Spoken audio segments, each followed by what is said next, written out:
Tuition आपकी ZS class में स्वागत करता हूं। दोस्तों, जैसा कि हम लोगों ने अध्ययन कर लिया था वर्ण क्या होता है, आज हम आते हैं वर्णमाला पे। वर्णमाला पे ये वीडियो नंबर 2 होगा। वर्णमाला वर्णमाला क्या होता है तो आप बता सकते हैं कि वर्णों के सार्थक क्रम को, वर्णों का सार्थक समूह या क्रम, वर्णों का सार्थक समूह या क्रम है। वर्णों के सार्थक समूह या क्रम को ही क्या कहते हैं, वर्णमाला कहते हैं। आइए देखते हैं कि वर्णमाला के कितने भेद होते हैं। तो वर्णमाला को जो दो भागों में बांट दिया गया, एक को बांटा गया है स्वर में और एक जो होता है व्यंजन होता है। आप जानते हैं कि स्वर क्या होता है, तो स्वर आप जानते हैं कि स्वर जिनको बिना किसी दूसरे वर्ण की सहायता से बोला जाता है, दूसरे वर्ण की सहायता से बोला जाता है। जिन वर्णों को बिना किसी दूसरे वर्णों की सहायता से बोला जाता है उसी को हम क्या कहते हैं, स्वर कहते हैं। अब स्वर जो है, वैसे तो हम लोग पढ़े हैं, वैसे क्या पढ़े हैं, कुल पढ़ते हैं बचपना में कितने होते हैं, 13। ये बचपना में पढ़ते हैं। लेकिन अब क्या होता है कि जब हम जैसे बड़े हुए तो उसमें हमें बताया गया कि स्वर जो है कुल कितने हैं। तो देखिए, हम कह सकते हैं कि लेखन के आधार पर, लिखने के आधार पर, तो लिखने के आधार पर जो स्वर होते हैं वह होते हैं 11। कितने होते हैं, 11 होते हैं। बोलने के आधार पर जो होता है ये होते हैं 10। कौन सी काउंटिंग नहीं करते हैं, तो री को काउंटिंग नहीं किया जाता है, ये ध्यान रखेंगे, ठीक है। उसके बाद जो आता है 11 जो लिखे, तो इसमें कौन कौन सा छोड़ा गया है, तो अंग और अ को, अंग और अ को जो है छोड़ा गया है, इसको काउंटिंग नहीं करते हैं। तो अंग और अ को कहते क्या है फिर, तो अंग को कहते हैं अनुस्वार। क्या कहते हैं, अनुस्वार बोलते हैं। अंग को क्या बोलते हैं, अ को, तो अ को बोलते हैं विसर्ग। क्या बोलते हैं, विसर्ग बोलते हैं। और इन दोनों को मिलाकर क्या कहते हैं, तो इन दोनों को मिलाकर हम बोलते हैं अयोगवाह और योगवाह। इतनी समझ में आ गई बात। तो आगे व्यंजन क्या होता है, जिसको स्वर की सहायता से बोला जाता है, जिसको स्वर की सहायता से बोलते हैं,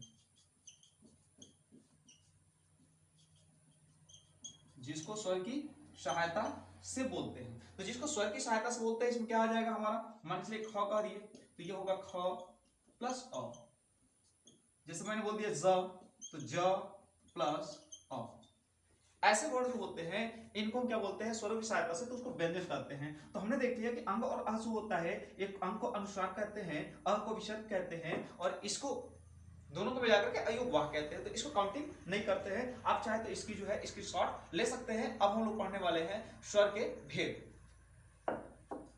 ठीक है। हम पढ़ने वाले हैं स्वर के भेद के, स्वर के कितने भेद हैं।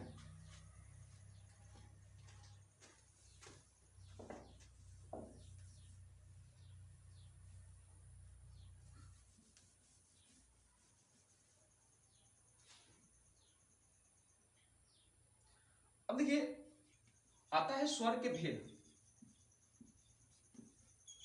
तो स्वर के भेद कहीं ना कहीं जो है, स्वर को भी कई हिस्सों में बांटा गया है। तो स्वर के भेद पे देखते हैं। पहला हम लोग कि स्वर को 3 हिस्सों में बांट दिया गया है, ह्रस्व, दीर्घ और प्लुत। ह्रस्व, दीर्घ और प्लुत स्वर।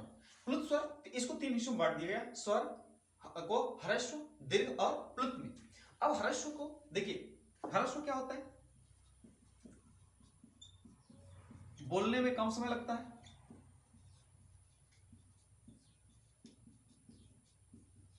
जिसको बोलने में कम समय लगता है उसको हम क्या बोलते हैं, ह्रस्व बोलते हैं। दीर्घ में आता क्या है कि ह्रस्व से 2 गुना समय लगता है, ह्रस्व से 2 गुना समय बोलने में लगता है।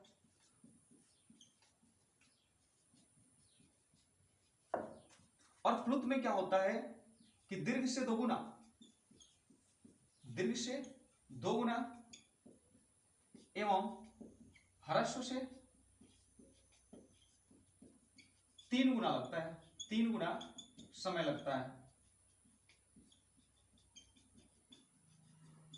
ये हो गया, तो ये हुआ आपका दीर्घ और ये हो गया स्वर प्लुत और यहां पे आ गया ह्रस्व। ठीक है, अब ह्रस्व में कितने वर्ड आते हैं? कुल 4 आते हैं। अ, ई, उ एंड री। यहां पे आता है आ, बड़ा उ, ए, आई, ओ, औ। ठीक है, और यहां पे आ जाएगा एक बड़ी ई आ जाएगा। ठीक है, तो आपने देखा कि इसमें संख्या जो है 7 है, टोटल संख्या जो है 7, इसकी टोटल संख्या जो है 0, 4, तो 7 4 11 हो गए। अब दीर्घ क्या होगा? इसमें बोलते हैं जैसे रा, म खींच कर बोलते हैं, ओम बोलते हैं। तो जिन चीज को आप क्या करते हैं? खींच करके बोलते हैं, उसी को हम क्या कहते हैं? प्लुत स्वर कहते हैं। ठीक है, तो स्वर के भेद हमने बता दिया आपको कि स्वर कितने भेद के होते हैं। चाहे तो आप स्क्रीनशॉट ले सकते हैं और स्क्रीनशॉट ले लें। ठीक है, अब जो है मैं इसको इरेज करूंगा।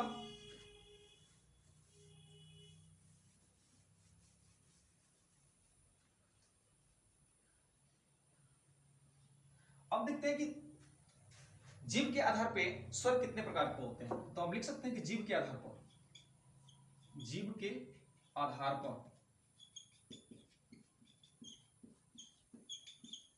तो जीव के आधार पर स्वर को भी 3 भागों में बांटा गया है।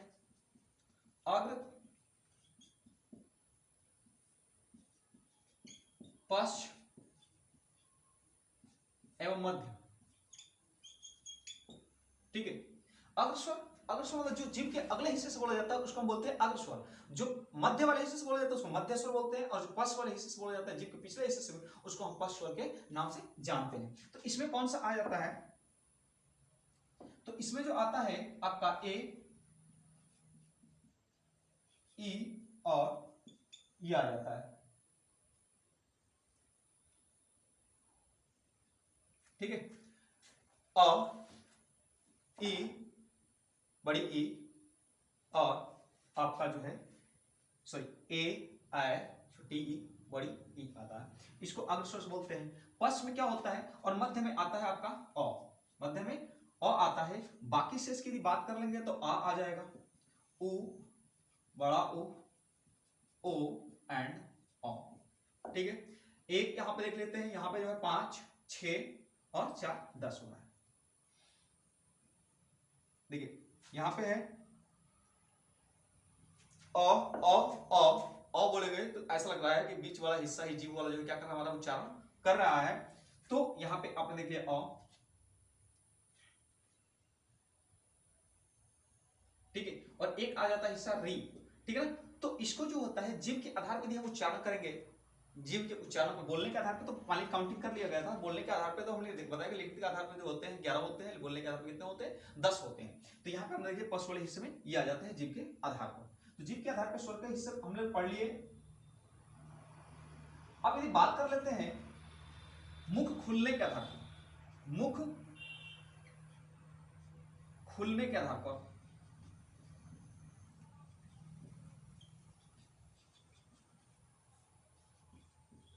मुख खुलने के आधार पर स्वर, तो इसको जो है 4 हिस्सों में बांटा गया है।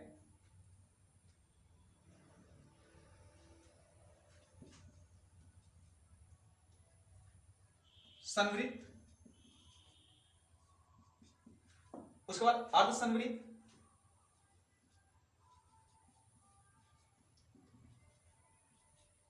विवृत और अर्धविवृत।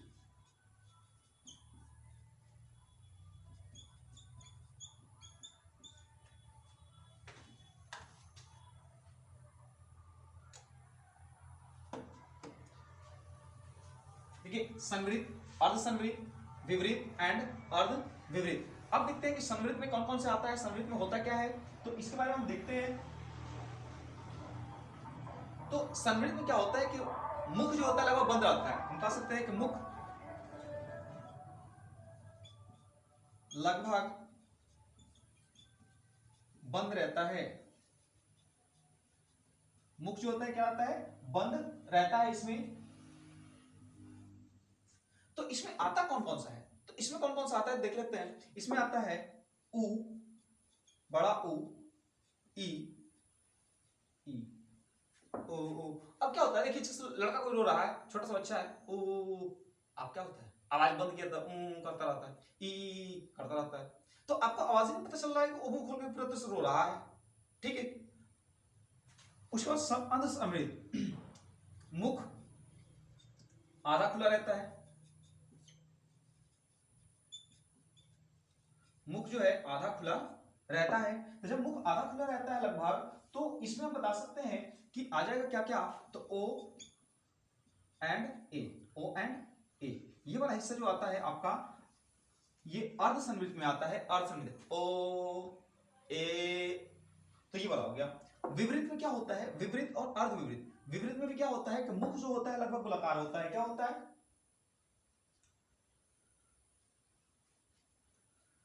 विवृत। तो विवृत में क्या होता है, मुख पूरा खुला होता है। हम कह सकते हैं कि मुख पूरा खुला रहता है, खुला रहता है। तो रहता है तो कौन सा आएगा इसमें वर्ड, तो विवृत में हमारा आता है आ, क्या आता है, आ, आ, आ, ठीक है ना। और अर्धविवृत में क्या होता है कि अर्धविवृत में होता है कि मुख जो होता है आधा खुला रहता है, मुख क्या होता है, आधा खुला रहता है, मुख आधा खुला रहता है,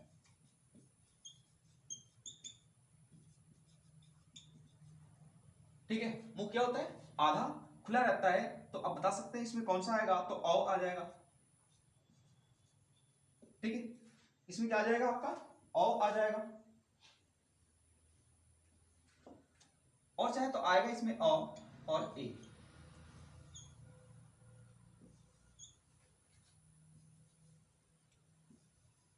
तो आपने देखा कि संवृत में कितने वर्ड आता है, तो इसमें आ गए 4, इसमें कितने हैं 2, इसमें कितने हैं तो 1 है, और इसमें कितने हैं 3 है, ठीक है। 3 1 4 2 6 4 10 हो गया। हमने देख लिया कि बोलने के आधार पे जो होता है हमारे मुख खुलने के आधार पे, कि मुख जो है किसको हम कैसे रिगाते हैं, चिढ़ाते हैं, उसमें है तो उसको चेहरे को देखेंगे तो आप जो है इस प्रकार के जो है कुछ सरल बात आपको देखने को मिलेगा।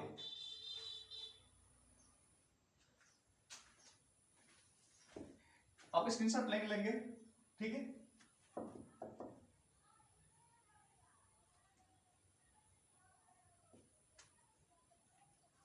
अब हम देखेंगे ओष्ठ की आकृति के आधार पर, ओष्ठ की आकृति के आधार पर।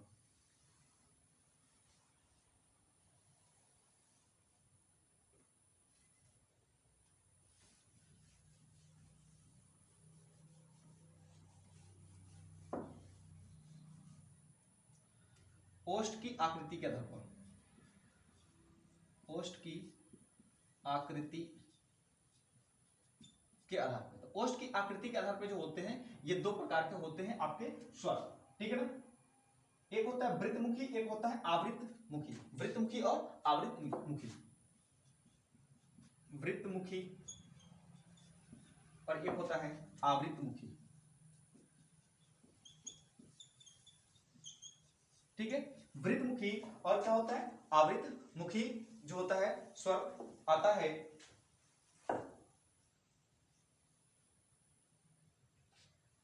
अब क्या होता है कि इसको वृत्तमुखी और कैसे होता है, तो ऐसे आप देखिए जब बोलते हैं तो आपके ओठ कभी गोलाकार हो जाता है, कभी गोलाकार नहीं होता है। तो जिसमें ओठ गोलाकार होगा, क्योंकि वृत्त जो होता है गोलाकार होता है, तो आप बता सकते हैं कि बोलते समय होठ गोलाकार होता है, बोलते समय होठ क्या होता है, गोलाकार होता है, ठीक ना। और इसमें क्या होता है, होठ गोलाकार नहीं होता, ठीक है। कब, बोलते समय, बोलते समय जो है इसमें क्या होता है, हमारा होठ जो होता है गोलाकार नहीं होता है, तो इसको हम बोलते हैं आवृत्तमुखी, आवृत्तमुखी। बोलते समय वृत्तमुखी जब मुख गोलाकार होगा, और जब बोलते समय मुख गोलाकार नहीं होगा उसे हम आवृत्तमुखी मुखी के नाम से जानते हैं। अब इसमें बोला जाए तो इसको बोलते समय कौन कौन सा आएगा, तो वृत्त मुखी में आता है उ, उ, बड़ा उ, ओ और औ। जब आप बोलेंगे देखिए उ बड़ा उ, ओ औ, बाकी जो होगा इसमें आएगा आवृत्त मुखी में अ, ए, ऐ, आ, ई और ये। तो इसको बोलते हैं हम लोग आवृत्त मुखी।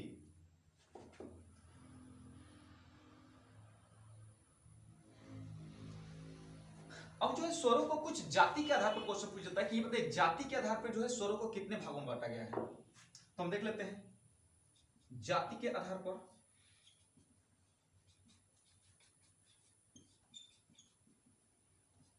जाति के आधार पर स्वर। तो जाति के आधार पर स्वर को जो है दो भागों में बांटा गया है। कौन कौन सा है आप समझ लीजिए। जाति के आधार पर आता है स्वर हमारा सजातीय, सजातीय एवं विजातीय एवं विजातीय, सजातीय एवं विजातीय। सजातीय में बांटा गया एंड विजातीय में भी है। तो सजातीय में जो है एक ही प्रकार की, एक ही जाति से बिलोंग करते हो, मतलब एक ही तरह के लक्षण रखते हो, और विजातीय में क्या होगा कि जो विपरीत प्रकार के लक्षण रखते हो उसी को हम क्या करते हैं, विजातीय कहते हैं।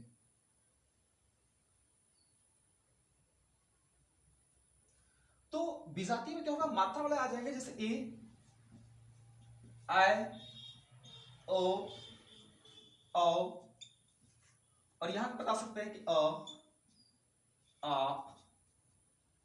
उ,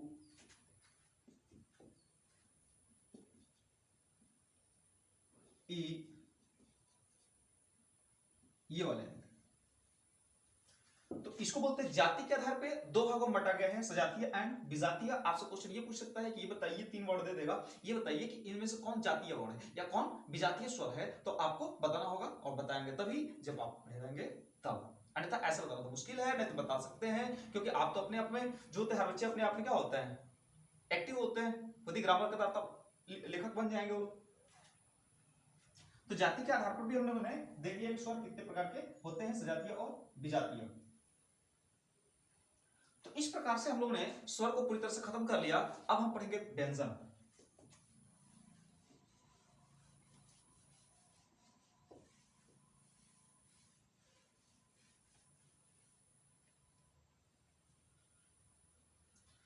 अब देखते हैं दोस्तों कि व्यंजन जो होता है, व्यंजन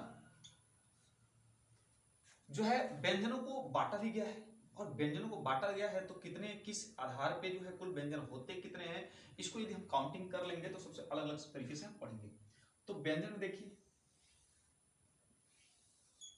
व्यंजन मैंने पहले ही बता दिया कि व्यंजन क्या है आपका, स्वर की सहायता से बोला जाने वाला, स्वर की सहायता से बोला जाने वाला। तो जो स्वर की सहायता से बोली जाएगी उसी को हम क्या कहेंगे, व्यंजन कहेंगे। अब इसमें जो है व्यंजन को, कुल व्यंजन की कितनी संख्या है, तो कुल जो है व्यंजन की बात कर लेंगे हम, तो इसमें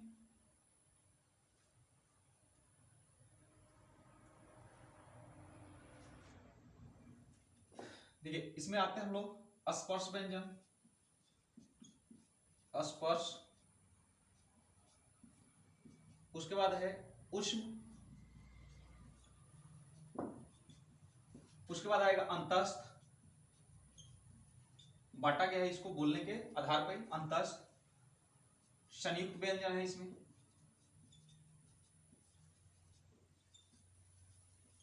एक आएगा आपका उत्क्षिप्त व्यंजन,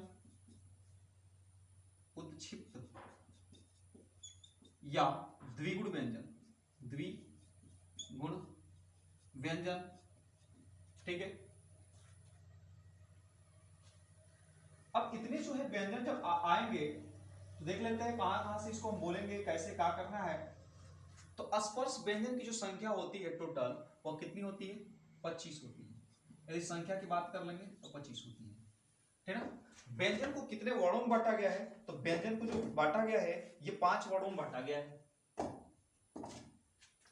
व्यंजन को 5 वर्ग में बांटा गया है। किसमें किसमें? क वर्ग, ख वर्ग, सॉरी ख वर्ग नहीं, च वर्ग, ट वर्ग,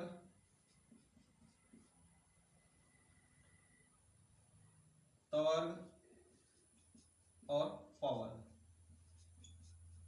ठीक है। अब क्या होता है कि क वर्ग में क से लेकर के अंग तक आएगा, क, ख, ग, घ, अंग।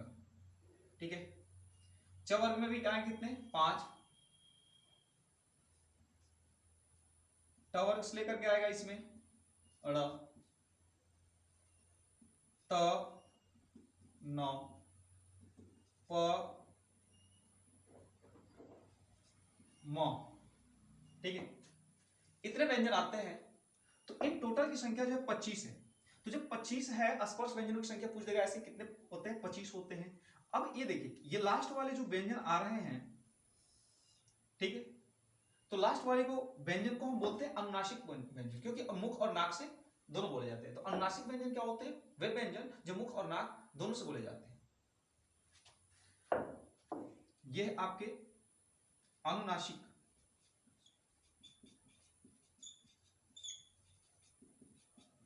और इनकी संख्या की बात करेंगे तो कितना होता है? 5 होता है।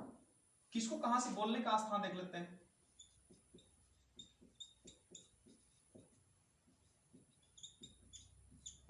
तो इसको बोलते हैं क वर्ग को कंठ से, इसको बोलेंगे तालु से, इसको बोलते हैं मूर्धा, दंत और ओष्ठ। इस प्रकार से जो होता है बोला जाता है। मतलब क वर्ग को कंठ से, च वर्ग को तालु से, ट वर्ग को मूर्धा से, त वर्ग को दंत से एंड जो है प वर्ग को ओष्ठ से बोला जाता है। इतना तो आपने समझ लिया। लेकिन आइए देखिए कैसे याद कर सकते हैं। तो आप इसको याद कर सकते हैं के, टी, एम, 2। अब क्या है कि एक लड़का जो है अपने, एक छोटा सा लड़का जब उसको पढ़ाया जाता है तो कहता है कि नहीं हम ऐसा नहीं पढ़ेंगे। उसको घर वाले पूछते क्या चाहिए, तो वो कहता है केटीएम ला के दो तो मैं पढ़ूंगा। तो केटीएम ला के दो मतलब क्या है? कैसे? के फॉर कंठ हो गया, टी फॉर तालु हो गया, एम फॉर मूर्धा हो गया जीभ का अगला हिस्सा, डी फॉर दंत हो गया, ओ फॉर ओष्ठ हो गया। तो आप बिल्कुल सरल से याद कर सकते हैं कि केटीएम 2 मतलब कंठ तालु मूर्धा दंत ओष्ठ, कंठ तालु मूर्धा दंत ओष्ठ। इस प्रकार से जो है आप आसानी पूर्वक इसको कर सकते हैं, याद कर सकते हैं। तो ये थे 25 वर्ड जो है आपके स्पर्श व्यंजन थे। उसके बाद है उष्म व्यंजन।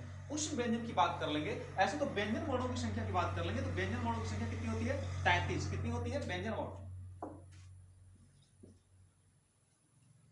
व्यंजन वर्ण की संख्या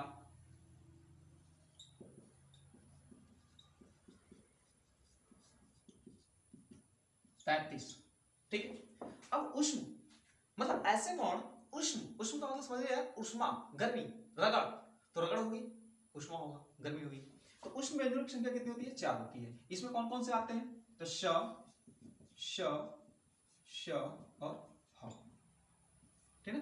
अब आता है अंतस्थ व्यंजन, जो हमारे शरीर के अगले आंतरिक हिस्से से आता है, जो हमारे शरीर के आंतरिक हिस्सों से आता है उसको बोलते हैं अंतस्थ। और अंतस्थ में आता है, ये होते हैं, इनकी संख्या कितनी होती है? 4 होती है। और ये होते हैं य, र, ल और व।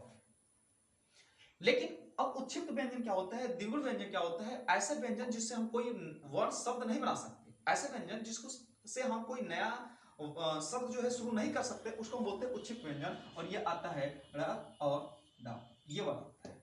ठीक है। और ये सदैव आते कहां है? तो सदैव शब्द के बीच में आते हैं, सदैव शब्द के बीच में, शब्द के बीच में आते हैं। संयुक्त व्यंजन क्या होता है? तो ऐसे व्यंजन जो दो व्यंजनों से मिलकर के बना होता है उसको हम बोलते हैं संयुक्त। और इसकी संख्या जो होती है 4 होती है। संयुक्त व्यंजन की संख्या कितनी होगी? 4 होगी। इसमें कौन आता है? छ, त्र, ज्ञ और एक होता है श्रव, श्रव। ठीक है। तो संयुक्त व्यंजन किससे किससे बना होता है इसको देख लेते हैं थोड़ा सा, क्योंकि पूछा गया है संयुक्त व्यंजन। तो छ बनता है, छत्री छ, ये क प्लस श से मिलकर बनता है। त्र बनता है तो ये होता है त आधा रहेगा और प्लस र। यदि बात कर लेंगे ज्ञों की तो ये होता है ज प्लस य, और जो है आपका आता है श्र, तो ये होता है हाफ श और पूरा र। इस प्रकार से हमने देखा कि व्यंजन वर्णों की संख्या जो है कितनी होती है। ठीक है, तो हम लोग ने यहाँ पे देख लिया कि व्यंजन जो है, व्यंजनों की संख्या को बांटा गया, स्वर की सहायता से बोले जाने वाले को व्यंजन कहते हैं। व्यंजन में यहाँ पे आ गया कि हमने देखा कि स्पर्श व्यंजन, उष्म व्यंजन, अंतस्थ व्यंजन और संयुक्त व्यंजन क्या क्या होते हैं। तो आप जो है इसको स्क्रीनशॉट ले सकते हैं।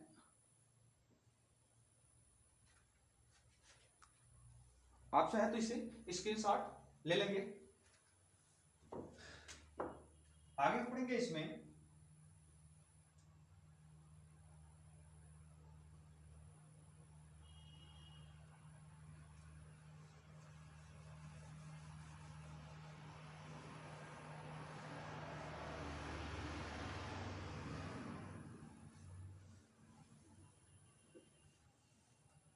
प्राण के आधार पे, ठीक है, प्राण वायु के आधार पर, प्राण वायु के आधार पर व्यंजन या स्वर। ठीक है, तो एक आता है अल्पप्राण और दूसरा होता है महाप्राण। अल्पप्राण क्या होता है? अल्पप्राण का मतलब होता है जिससे बोलते समय मुख से कम हवा निकले, बोलते समय मुख से कम हवा निकले। और इसमें महाप्राण में क्या होगा? बोलते समय मुख से ज्यादा हवा निकलती है, तो इसको क्या बोलते हैं? हम महाप्राण बोलते हैं।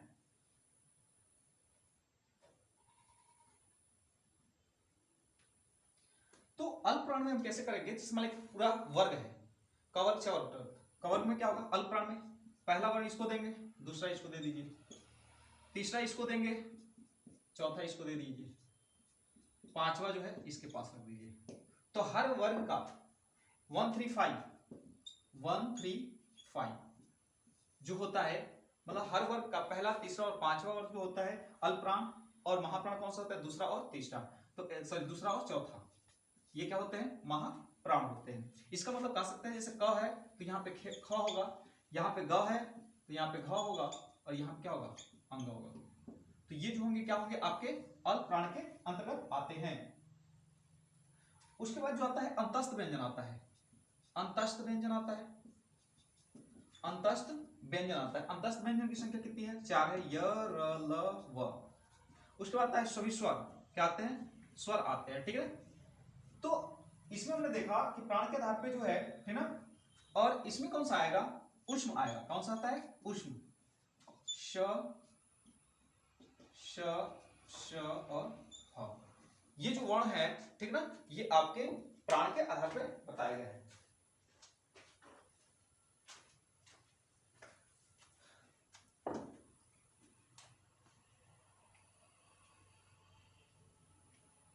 नेक्स्ट देखेंगे बच्चों, कंपन के आधार पे कुछ ऐसी ध्वनि होती है जो निकलती है तो कंपन करती है, तो हम देखते हैं कंपन के आधार पे। कंपन के आधार पर वर्ण, एक होगा अघोष और दूसरा होगा सघोष। ये क्या करती है? कंपन उत्पन्न करती है, कंपन उत्पन्न करेगी। ठीक है, ये कंपन करती है और ये जो होती है कंपन नहीं करती है।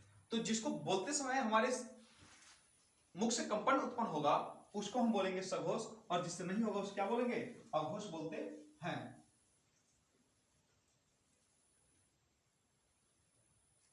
तो इसमें कौन कौन सा आता है अघोष के अंतर्गत? तो पहला और दूसरा, पहला और दूसरा, मतलब कह सकते हैं जैसे क ख। लेकिन जब ग घ ग ऐसे बोलेंगे, मतलब इसका मतलब क्या हो गया कि तीसरा, चौथा, एंड पांचवा, इसको बोलते समय क्या होती है कि हमारे शरीर से जो होते ग गरारा ग ग ख में गरारा नहीं कर पाएंगे, लेकिन ग से क्या कर पाते हैं, गरारा कर पाते हैं। तो इसमें जो होगा ये सघोष के अंतर्गत आएगा। इसके बाद अघोष के अंतर्गत कंपन जो उत्पन्न कर रहा है, कंपन के साथ जो होती है इसमें क्या आता है, उष्म आता है। कौन सा आता है, उष्म, उष्म व्यंजन दिया जाता है इसमें।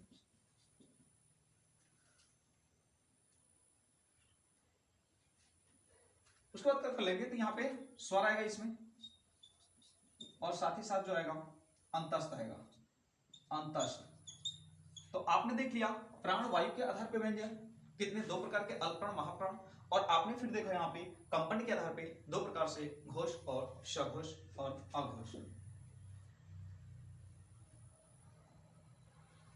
अब और कुछ थोड़ा सा है, दो तीन और देख लेते हैं उसको। उसके बाद ये जो होगा बिल्कुल खत्म हो जाएगा, आपका स्वर से वर्णमाला बिल्कुल खत्म हो जाएगा।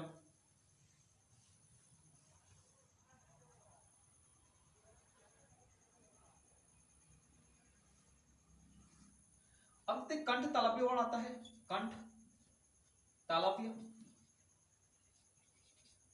कंठोष्ठ, कंठ तालव्य कंठोष्ठ, और एक जो आएगा आपका दंतोष्ठ आएगा।